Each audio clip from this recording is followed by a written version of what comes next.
Na fiarabana indrindra antsika poniny Mahajanga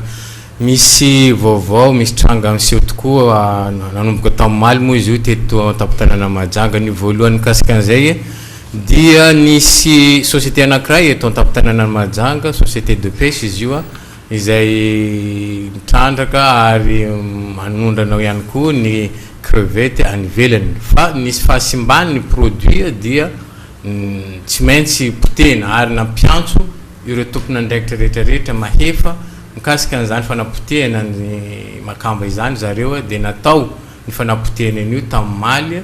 tany amin'ny 20 km miala eto Mahajanga. Natao araka ny lalàna ny zavatra rehetra, vita somatsara ny fanapotehana n'izany crevette izany, nangadina lavaka 3 metra, napidirina ao ny produit izay potehana, nararaka ny show sy ny menaka moteur izay tokony hanapotika an'io zavatra io dia vita dia totofana ny tany.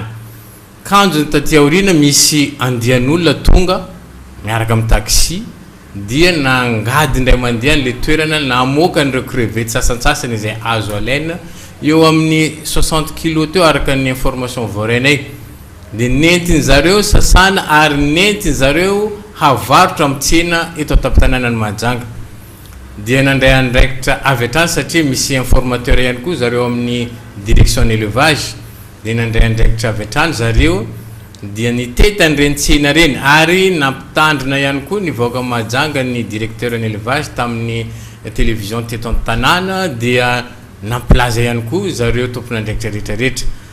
Amintsika amin'ny teny izao efa misy voasambotra ireo olona azo lazaina hoe olon-dratsy satria zavatra efa tsy azo hoanina mbola avarotra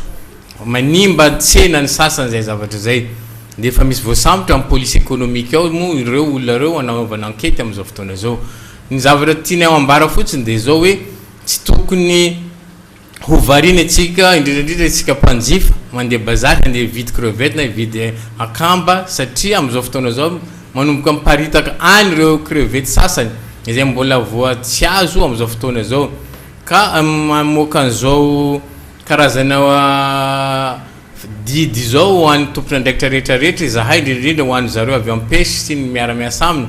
mba hanasava hao amin'ny bazary rehetra eto an-tampon-tanàna Mahajanga. Ary tsy tokony hisy crevette avarotra aloha manomboka androany sy rapitso eto an-tampon-tanàna Mahajanga mba ahafana mahita marina ireo crevette efa simba tsy tokony avarotra.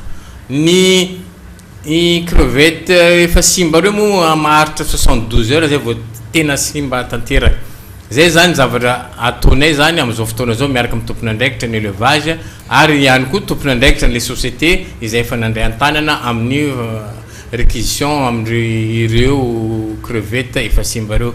Faharoa manaraka an'izany koa nanomboka tamin'ny Maly efa misy ihany koa andian'olona hafa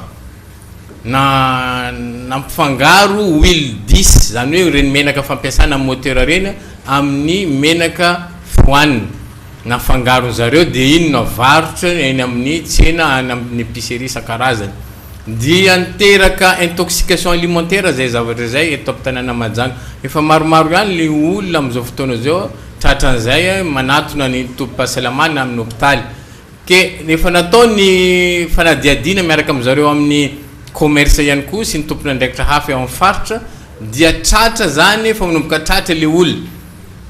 100 litres zao ny bidon miaraka amin'ny menaka reo tratra ao amin'ny police économique ao ihany,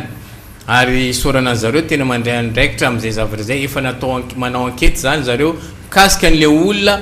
mpamosavy amiko manao an'izay zavatra satria mamosavy olona menaka tsy tokony hoanina afangaronao amin'ny menaka hoanina any ka mamosavy olona miteraka intoxication alimentaire. Izay zavatra zay tsy tokony ekena mihitsy amintsika eto ny olona manao izay zavatra zay satria olona tsalany tia kely mitady vola marina mitady vola fa tsy tokony hoe amosavy olona amin'ny resaka menaka ary hosazina mafy ireo olona tratra manao zavatra io.